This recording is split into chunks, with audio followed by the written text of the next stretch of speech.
आप सबको जय मसीह। मैं परमेश्वर पिता को मैं धन्यवाद करता हूं। आज एक अलग विषय आपके सामने मैं लेकर आया हूं। जैसे कि आप सब लोग इस बात के बारे में सोचे होंगे। उत्पत्ति की पुस्तक 6 अध्याय में हम लोग जो पढ़ते हैं, परमेश्वर के पुत्रों ने मनुष्यों की पुत्रियों को देखा कि वे सुंदर है, तो उन्होंने जिस जिसको चाहा उनसे ब्याह कर ली। तो ये बात को आजकल बहुत सारे लोग एक जो सवाल उठाते हैं कि परमेश्वर के पुत्र यहाँ पर जो लिखा गया है, द सन्स ऑफ गॉड, ये कौन है, और जो मनुष्यों की पुत्री जिनसे वो विवाह कर लिया है। और हम लोग जब पढ़ते हैं उत्पत्ति की पुस्तक उसका 6 अध्याय और उसका पहला वचन से लेकर हम लोग उसका चौथा वचन तक हम देखेंगे। वहां पर इस प्रकार लिखा गया, फिर जब मनुष्य भूमि के ऊपर बहुत बढ़ने लगे और उनकी बेटियां उत्पन्न हुई, तब परमेश्वर के पुत्रों ने मनुष्यों की पुत्रियों को देखा कि वे सुंदर है, तो उन्होंने जिस जिसको चाहा उनसे ब्याह कर लिया। और यहोवा ने कहा, मेरा आत्मा मनुष्यों से सदा लोभ विवाद करता ना रहेगा, क्योंकि मनुष्य भी शरीर ही है, उसकी आयु 120 वर्ष की होगी। उन दिनों में पृथ्वी पर दानव रहते थे, और इसके पश्चात जब परमेश्वर के पुत्र मनुष्य की पुत्रियों के पास गए, तब उनके द्वारा जो संतान उत्पन्न हुए वे पुत्र शूरवीर होते थे, जिनकी कीर्ति प्राचीन काल से प्रचलित है। यहाँ पर जो कहा गया है, परमेश्वर के पुत्रों ने मनुष्यों की पुत्रियों को देखा और उनसे वे ब्याह कर लिया करके जो लिखा गया है। कई लोग इस विषय में अलग अलग राय प्रकट करते हैं। खासकर इस विषय के आधार पे, इस विषय के ऊपर 3 प्रकार की राय जो बहुत ज्यादा जो चर्चित है। उसमें से एक ये कहा जाता है कि जो परमेश्वर के पुत्र जो शब्द यहाँ पर इस्तेमाल किया गया है, द सन्स ऑफ गॉड, ये वो जो शेत, जो आदम के जो संतान है, हाबिल के बदले में परमेश्वर ने आदम हवा परिवार को जो संतान दिया है, उनकी जो पीढ़ी या जो धर्मी लोगों का पीढ़ी को दर्शाया गया करके कई लोग बोलते हैं। और उनमें से जो कोई निकला है, जो अच्छे अच्छे जो पीढ़ी वाले हैं, जो परमेश्वर का भाई मानकर प्रभु के जो मार्ग पर चलते थे, उन लोगों को दर्शाया गया।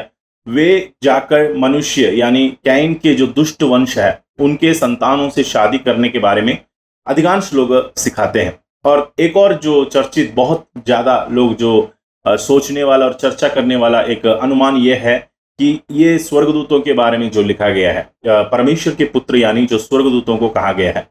स्वर्गदूत मनुष्यों की पुत्रियों के पास जाकर उनको जो जो पसंद आए उनसे विवाह किया करके एक अनुमान होता है। और एक और है जो लोग कहते हैं कि ये उन दिनों में जो सबसे ज्यादा जो शूरवीर लोग थे, जैसे अधिकारी लोग थे, उन लोगों के बारे में दर्शाया गया करके भी कई लोग बोलते हैं।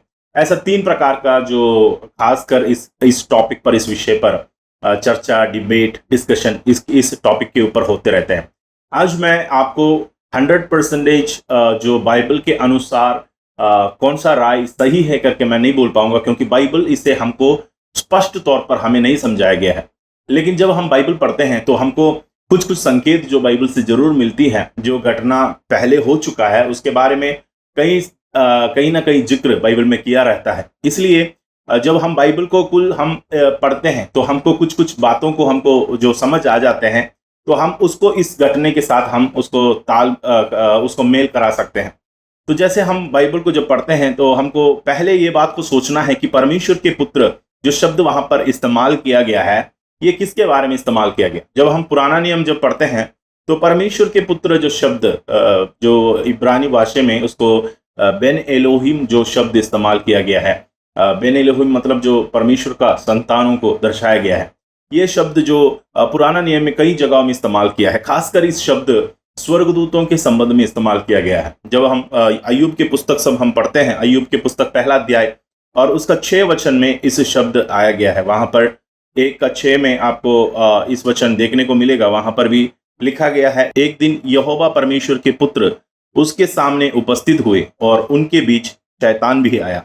यहाँ पर यह शब्द आया गया है, द सन्स ऑफ गॉड शब्द आया गया है, यानी यहोवा परमेश्वर के पुत्र उसके सामने उपस्थित हुए। ये स्वर्गदूतों के बारे में दर्शाया गया, यानी हेवनली बीइंग्स, जो स्वर्ग में रहने वाले उन वासियों के बारे में लिखा गया करके हमको समझ आ जाता है, क्योंकि ये परमेश्वर की सभा या उनकी उपस्थिति की एक घटना को यहाँ पर दर्शाया गया है। और भी हम उसका 2:1 अय्यूब की पुस्तक 2 अध्याय और उसका पहला वचन में भी यह शब्द आया है। वहां लिखा है, फिर एक और दिन यहोवा परमेश्वर के पुत्र उसके सामने उपस्थित हुए और उनके बीच शैतान भी उसके सामने उपस्थित हुआ। यहाँ पर भी यहोवा परमेश्वर के पुत्र जो शब्द आया है इंग्लिश में, the sons of God came to present themselves before the Lord. परमेश्वर के सामने परमेश्वर के संतान जो इकट्ठे होकर उनके उपस्थिति में खड़े रहा करके वहां पर लिखा गया है।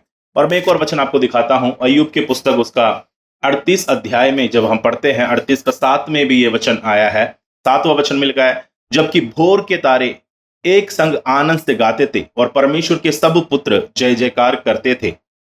तो वहां पर हमको पृथ्वी के जब नींव डालते समय यानी सृष्टि के समय के बारे में परमेश्वर यहोवा कहता है, जब परमेश्वर ने पृथ्वी का नींव डाली यानी सृष्टि जब किया, उस समय परमेश्वर के पुत्र जय जयकार करते थे। यहां पर भी जो परमेश्वर का पुत्र का जो जिक्र हुआ है, द सन्स ऑफ गॉड शब्द आया गया है। ऐसा बाइबल में हम देखें तो बहुत सारी जगह में सन्स ऑफ गॉड जो शब्द पुराना नियम में जो हमको मिलता है वो स्वर्गदूतों के बारे में खासकर कहा गया है। स्वर्गदूतों के बारे में हम एक अनुमान लगा सकते हैं, अगर ये स्वर्गदूत है जो पुराना नियम में हम लोग जब 6 अध्याय उत्पत्ति की पुस्तक में मनुष्य के पुत्रियों के पास वे गए करके हमको एक अगर अनुमान लगाकर अगर हम सोचे तो हम लोगों को कुछ बातें इसके आधार पर बाइबल से और भी कुछ चीजों को हमको समझने में आसान हो जाएगा। कई लोग जो बोलते हैं कि ये मनुष्य के पीढ़ी के बारे में बताया गया है, मनुष्य की पीढ़ी के ही 2 वंश के बारे में बताया गया है कि दुष्ट है धर्मी है, ऐसा कई लोग जो तर्क देते हैं। लेकिन इसमें मैं जो बताना चाहता हूं वो है उसका पहला वचन जब हम पढ़ते हैं ध्यान से, तो वचन में इस प्रकार लिखा गया है कि फिर जब मनुष्य भूमि के ऊपर बहुत बढ़ने लगे और उनके बेटियां उत्पन्न हुई। तो वहां पर मनुष्य जो शब्द इस्तेमाल किया गया, मनुष्य उसमें धर्मी भी पाया जाता है, दुष्ट भी पाया जाता है। तो पहला वचन में ही द होल ह्यूमन बीइंग को यानी जिसको परमेश्वर ने बनाया, आदम के जो वंश है उनको वहां पर जिक्र किया गया है मनुष्य जो शब्द से। And it came to pass when men began to multiply on the face of the earth, men began to multiply on the face of the earth। तो वचन में ये जो शब्द अगर आप सोचेंगे तो परमेश्वर ने मनुष्य को बनाने का एक मुख्य उद्देश्य था कि फूलो फलो और पृथ्वी पर बढ़ते जाओ या भरते जाओ करके परमेश्वर ने जो कहा है उस आज्ञा मनुष्य के ऊपर हमेशा बना रहता है, या वो आशीष मनुष्य के ऊपर है, इसलिए मनुष्य पृथ्वी के ऊपर बहुत बढ़ने लगा करके हमको वहां से देखने को मिलता है। तो पहला ही वचन में ये डिफरेंशिएट कर दिया कि मनुष्य कौन है, यानी धर्मी और दुष्ट सब पाए जाने वाला एक कुल मिला के जो नाम टाइटल हम जिसको देते हैं उसको मनुष्य कहता है। तो पहला ही वचन में ये साफ है कि मनुष्य जो जिक्र किया गया उसमें केवल दुष्ट लोग नहीं बताया गया, लेकिन उसमें सभी लोग पाए जाते हैं, धर्मी भी पाए जाते हैं, दुष्ट भी पाए जाते हैं, क्योंकि मनुष्य बढ़ते जा रहा है यानी फैलते जा रहा है। ये आशीष प्रभु ने दुष्ट और धर्मी सबको दिया गया है। तो हम जब इस बात को देखते हैं तो पहला ही वचन में हमको ये समझकर उसका नीचे का वचन को ध्यान देने की जरूरत है, क्योंकि पहला ही वचन में ये साफ लिख दिया कि मनुष्य पृथ्वी पर बढ़ने लगा। जब उसका दूसरा वचन को हम जब पढ़ते हैं, तब परमेश्वर के पुत्रों ने मनुष्य की पुत्रियों को देखा कि वे सुंदर है। तो यहाँ पर दो जो डिफरेंशिएट अलग अलग करके हमको जो समझाने का मुख्य उद्देश्य इसलिए है क्योंकि मनुष्य की पुत्रियां जो लिखा गया है वो केवल दुष्ट लोगों की वंश के बारे में नहीं कहा गया, ये उन लोगों के बारे में कहा गया जो आदम की पीढ़ी है, आदम से जो कोई निकला हो उनको हम मनुष्य कहते हैं। अगर दुष्ट के वंश होते तो अलग से वहां पर यह जिक्र करते हैं, बुरे लोगों के बारे में या दुष्ट लोगों के बारे में वहां पर वर्णन होने की आवश्यकता था, लेकिन वो शब्द वहां पर इस्तेमाल नहीं किया, बल्कि एक होलसम एक टोटलिटी को वहां दर्शाया गया है, मनुष्य के बारे में केवल लिखा है। इसलिए मैं जो फॉलन एंजल्स यानी जो स्वर्गदूत लोग जो गिराए गए थे उन्हीं लोगों के बारे में ज्यादा हमको इस अध्याय से हमको सबूत मिलती है। और उसका दूसरा वचन में इस प्रकार लिखा गया है कि तब परमेश्वर के पुत्रों ने मनुष्य की पुत्रियों को देखा कि वे सुंदर है, सो उन्होंने जिस जिसको चाहा उनसे ब्याह कर लिया। तो यहाँ पर असली जो कॉन्ट्रडिक्शन आते हैं, तो कई लोग सोचते हैं कि जो स्वर्गदूत लोग हैं परमेश्वर के द्वारा जो बनाया गया स्पिरिचुअल बीइंग्स है, उन लोग कैसे विवाह कर सकते हैं या शादी कर सकते हैं या कैसे कोई लड़की के पास या किसी के पास जाकर उनके साथ रह सकते हैं, जैसे मनुष्य को परमेश्वर ने ये आशीष दिया है करके सोचते हैं। तो कई लोग ये तर्क जो रखते हैं कि प्रभु यीशु मसीह ने कहा है कि मत्ती रचित सुसमाचार उसका 22 अध्याय और उसका 30 वचन में हम लोग पढ़ते हैं कि जी उठने पर ब्याह या शादी ना होगी, परंतु वे स्वर्ग में परमेश्वर के दूतों के नाई होंगे करके जो लिखा गया है। तो कई लोग ये सोचकर ये वचन के आधार पर उन लोग बोलते हैं कि स्वर्गदूत लोग ब्याह नहीं कर सकते हैं, शादी नहीं कर सकते हैं, या कोई उनका ऐसा जो सेक्सुअल रिप्रोडक्शन होने का कोई चांसेस नहीं है करके उन लोग सिखाते हैं। लेकिन यहाँ पर भी अगर उस वचन को थोड़ा सा हम ध्यान दें तो वहां पर यह लिखा गया है कि जो क्योंकि जी उठने पर ब्याह शादी ना होगी, परंतु वे स्वर्ग में परमेश्वर के दूतों के नए होंगे। स्वर्ग में परमेश्वर के दूतों के नए, इंग्लिश में लिखा, for in the resurrection they neither marry nor are given in marriage but are as the angels of God in heaven. स्वर्ग में रहने वाले दूतों के समान होंगे, ऐसा लिखा गया है। मतलब स्वर्ग में रहने वाला दूत ये काम नहीं कर सकते हैं। उन लोगों के लिए ऐसा अनुमति परमेश्वर ने नहीं दिया है कि किसी के साथ रहकर या उनका वंश निकालने का या उनको और संतान बनाने का अधिकार परमेश्वर ने स्वर्गदूतों को नहीं दिया गया है। लेकिन हम जब यूदा की पत्री को पढ़ते हैं तो वहां पर भी कुछ जिक्र हमें मिलता है स्वर्गदूतों के पाप के बारे में, वहां वर्णन किया गया है। यूदा की पत्री उसका 6 वचन में, यानी पहला एक ही अध्याय है, उसका 6 वचन में इस प्रकार लिखा गया, फिर जो स्वर्गदूतों ने अपना पद को स्थिर ना रखा वरन अपने निज निवास को छोड़ दिया। तो स्वर्गदूतों ने निवास को छोड़ दिया। इंग्लिश में इस प्रकार लिखा गया कि उनका हैबिटेशन को उन लोगों ने छोड़ दिया। मतलब जहां पर रहने के लिए परमेश्वर ने उनको बनाया गया था, उस जगह को छोड़कर वे कहीं और गया है करके इसमें से हमको पता चलता है। 6वां वचन में लिखा, फिर जो स्वर्गदूतों ने अपने पद को स्थिर ना रखा वरन अपने निज निवास को छोड़ दिया, उसने उनको भी उस भीषण दिन के न्याय के लिए अंधकार में जो सदा काल के लिए है बंधनों में रखा है। तो यहां से इस वचन से ये स्पष्ट हो जाता है कि स्वर्गदूतों ने कुछ पाप किया है।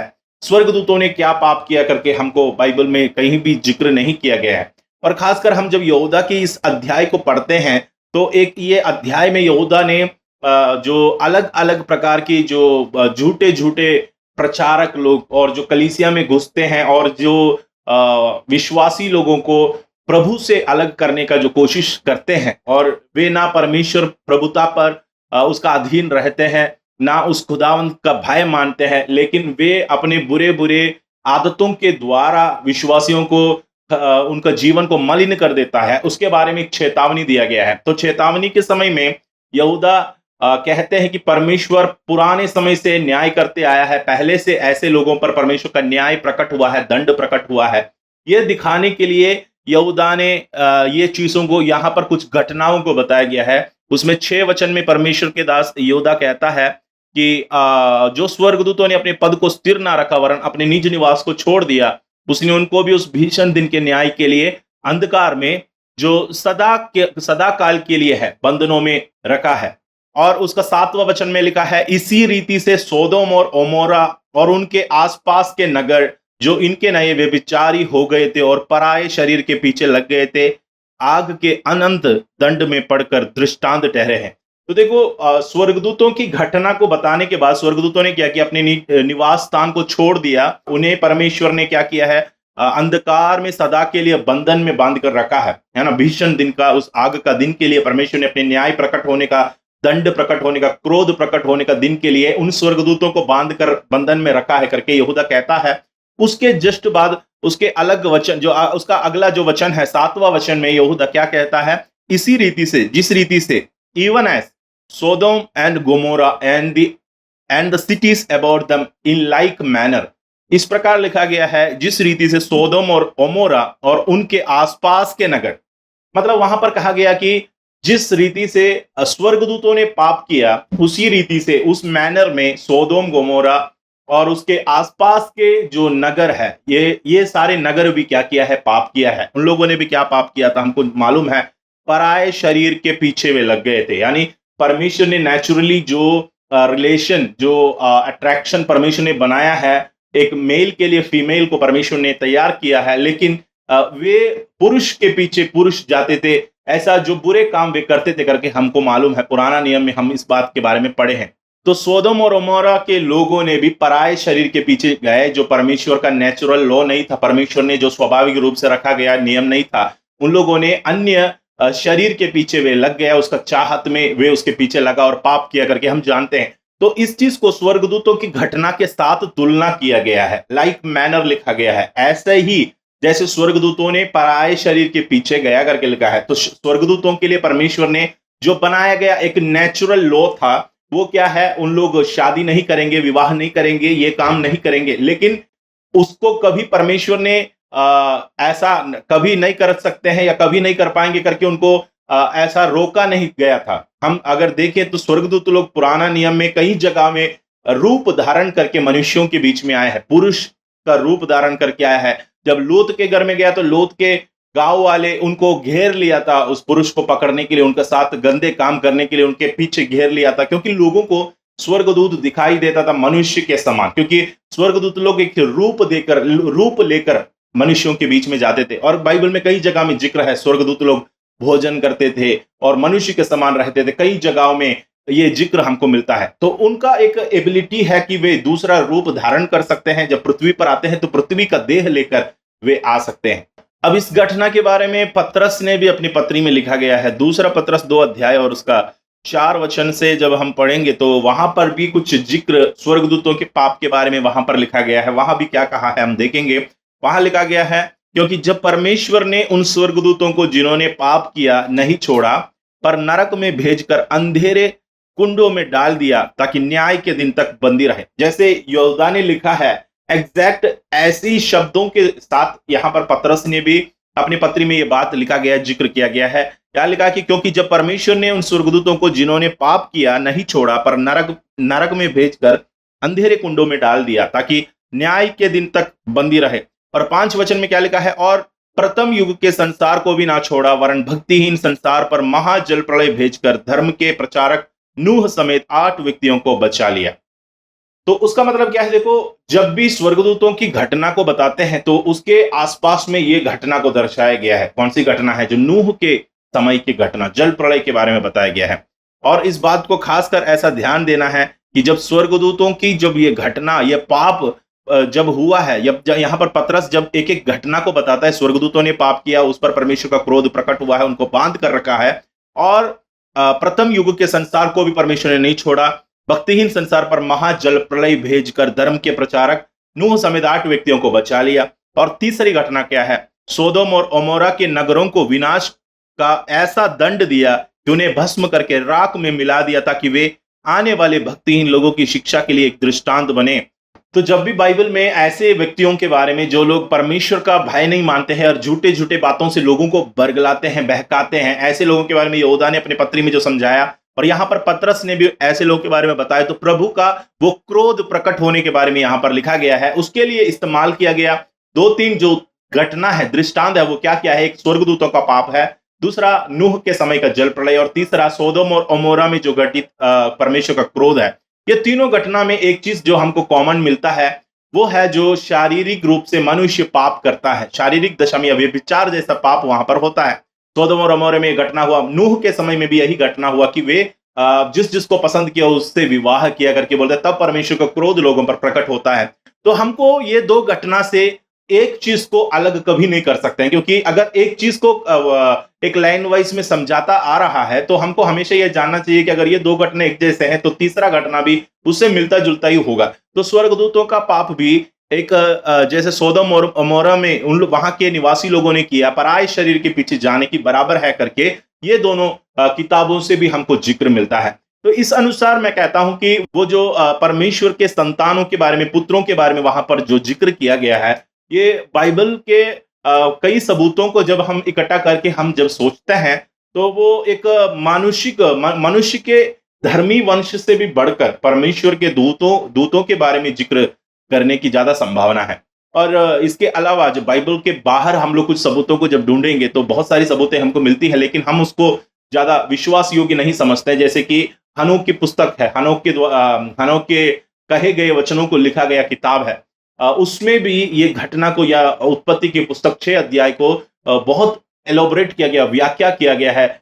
इस घटना के बारे में सारा जानकारी वहां पर दिया गया है। वहां पर क्या कहा गया है? स्वर्गदूत जो पृथ्वी पर आकर, लगभग 200 स्वर्गदूत लोग आकर मनुष्य के जो बेटियां हैं उन लोगों को देखा और पसंद किया, उन लोगों के साथ वे रहने लगा करके उसमें कहा गया है।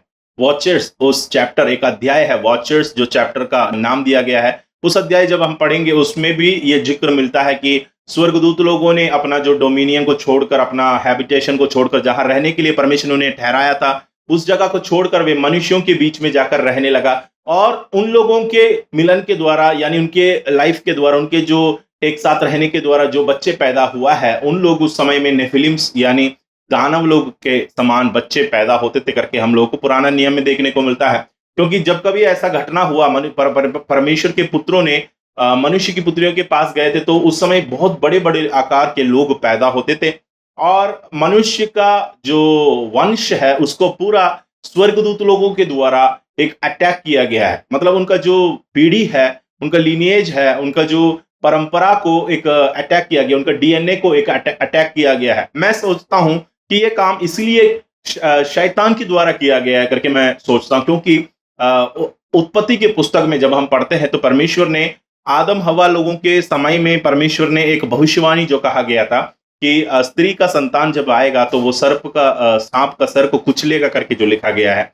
मतलब शैतान का सर कुचलने वाला एक संतान आने वाला है, वो स्त्री से होकर वो पैदा होने वाला है करके शैतान को पहले से पता है। इसलिए जब भी स्त्री का संतान पैदा हुआ है, पहले ही संतान को उसने हमला किया, वो है हाबिल। हाबिल को कैन ने मार दिया क्योंकि शैतान को ये लगा कि उनका सर कुचलने वाला संतान ये होगा जो परमेश्वर के साथ जो चल रहे हैं, भाई मानते हैं हाबिल हो सकते हैं करके सोचकर कैन दुष्ट था करके वचन में लिखा गया, कैन के द्वारा हाबिल को मार दिया गया। तो जहां भी हम बाइबल हम पढ़ते हैं तो हमको ये बात समझ में आएगा कि शैतान हमेशा अलर्ट रहता था और ये सोचकर जागरूक रहता था कि कब मेरा सर कुचलने वाला आने वाला है। वो बहुत कोशिश किया कि उनको रोका जाए, इसलिए पीढ़ियों पर एक हमला किया गया करके मैं पर्सनली मैं सोचता हूं, ऐसा मैं समझता हूं। तो आज मैं इतने बोलकर यहां पर समाप्त करना चाहूंगा। जो उत्पत्ति के पुस्तक 6 अध्याय में हमें देखने को जो मिलता है, ये जो परमेश्वर के पुत्र जो शब्द आया है वो हो सकते हैं कि बाइबल के बाकी सबूतों के अनुसार जब हम देखा जाता है तो वो स्वर्गदूत होने की संभावना काफी ज्यादा है। जितना मनुष्य के जो वंश का जो संतान है, जिसको धर्मी लोग कहा गया है, उन लोग होने से भी बढ़कर स्वर्गदूत होने का संभावना ज्यादा है। अगर इस विषय में अगर आपको कोई भी और डाउट होगा तो जरूर आप कमेंट करके हमसे पूछेंगे, हम इसके बारे में और भी आपको ज्यादा डिटेल आपको हम बता देंगे। परमेश्वर सभी को आशीष देने पाए, इन वचनों के द्वारा प्रभु सहायता करे। और भी अलग विषयों के साथ हम फिर मिलते हैं। आप सबको जय मसीह।